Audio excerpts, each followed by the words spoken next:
Տարեկան մոտ 17.9 միլիոն մարդ է մահանում սրտանոթային հիվանդություններից։ Մահվան դեպքերի ամենամեծ թիվը սրտամկանի ինֆարկտից է գրանցվում։ Հայաստանում ևս ինֆարկտից մահվան դեպքերը շատ են՝ ծխախոտ, օդի աղտոտվածություն, ստրես, ավելորդ քաշ եւ այլն։ Հիվանդության առաջացման հնարավոր պատճառներն է թվում բժիշկն ու խոսում կանխարգելման եւ բուժման մասին։ Սրտամկանի ինֆարկտը դա սրտամկանի նեկրոզն է սուր առաջացած, որը հիմնականում առաջանում է սիրտը սնուցող զարկերակների խցանման հետևանքով, սակայն լինում են դեպքեր, որոնք կոչվում են երկրորդային վնասում, այսինքն առաջանում է այլ պատճառների սրտամկանի ինֆարկտը։ Օրինակ դրա մեջ մտնում են սուր արյունահոսությունները, երբ որ պացիենտը կորցնում է մեծ քանակի արյուն, կրկին առաջանում է սրտամկանում իշեմիա, սնուցման խանգարում եւ նորից զարգանում է ինֆարկտ։ Սրտանոթային ինֆարկտն իր մասին զգացնել է տալիս կլինիկական ախտանիշը կրծոսկրային շրջանում սուր ցավերն են, բայց լինում են բացառություններ, երբ հիվանդը ոչինչ չի զգում։ Սրտամկանի ինֆարկտը հիմնականում դրսևորվում է սուր ցավային սինդրոմներով,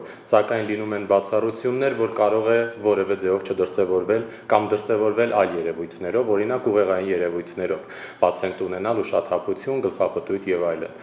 Հիմնական կլինիկական դրսևորումը դա ցավն է հետկրծոսկրային շրջանում, որը տևում է 20 րոպե եւ ավելի, կարող է ճառագայթվել ստորին ծնոտը, ատամները, ձախ ձեռքը, հիմնականում 4-5-րդ մատերը, ինչպես նաեւ ցաված տամոքսի շրջանը։ Հայաստանը ինֆարկտից մահացության թվով հետ չի մնում աշխարհից, սրտաբանն ասում է, մենք գտնվում ենք սրտանոթային հիվանդությունների զարգացման բարձր ռիսկով երկրների շարքում։ Այստեղ մեծ դեր ունի նաև ժառանգականությունը, սխալ սննդակարգը, սակավ ֆիզիկական ակտիվությունը։ Ժամանակը ոսկի է սրտանոթային հիվանդությունների դեպքում, ասում է բժիշկ Ղազարյանն ու խորհուրդ է տալիս չզբաղվել ինքնաբուժությամբ ու չանտեսել ախտանիշները, ճիշտ ժամանակին դիմել սրտաբանին, հակառակ պարագայում այն լուրջ խնդիրներ կառաջացնի։ Սրտի իշեմիկ հիվանդությունը մինչև 40-45 տարեկան ավելի հաճախականությունը, որ հանդիպման հաճախականությունը տղամարդկանց մոտ է արական սեռի, որովհետև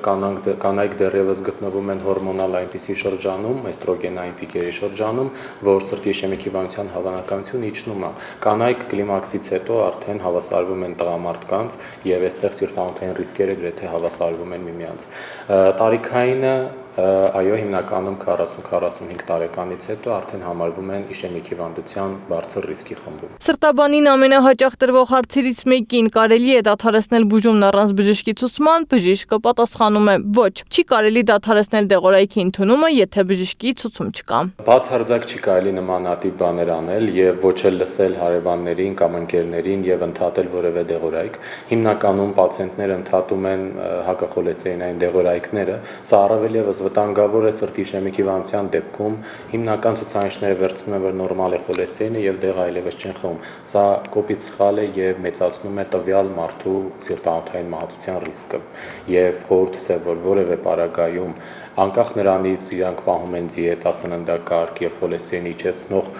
սննդամթերք են օգտագործում։ Եթե առկա իշեմիկ հիվանդություն, արգելվում է հակախոլեստերինային դեղորայքի ինքնուրույն ընդհատումը։ Դե իսկ ծխելու եւ ալկոհոլ գործածելու մասին հիվանդները պիտի մոռանան, դրանք ավելացնում են ինֆարկտի հավանականությունը, որովհետեւ անմիջական ազդեցություն ունեն անոթների պատի վրա։ Վերջին տարիներին սրտի ինֆարկտը Հայաստանում դարձել է լուրջ հանրային առողջապահական խնդիր։ Տարբեր տարիքի մարդիկ, ներառյալ երիտասարդները, հաճախ են հայտնվում շտապ օգնության մեքենայում սրտի սուր նոպայով։ Առողջապահության ոլորտի մասնագետները նշում են, որ սրտի ինֆարկտով հիվանդության դեպքերը աճել են պայմանավորված ստրեսով, ապրելակերպի փոփոխություններով ու առողջապահական համակարգի մարտահրավերներով։ Այս միտումը մտահոգիչ է եւ պահանջում է համալիր մոտեցում կանխարգելման եւ բուժման ոլորտներում։ Սեդա Մակարյան, Մհեր Դավթյան, Գեգամ Ղազարյան, ABC Media։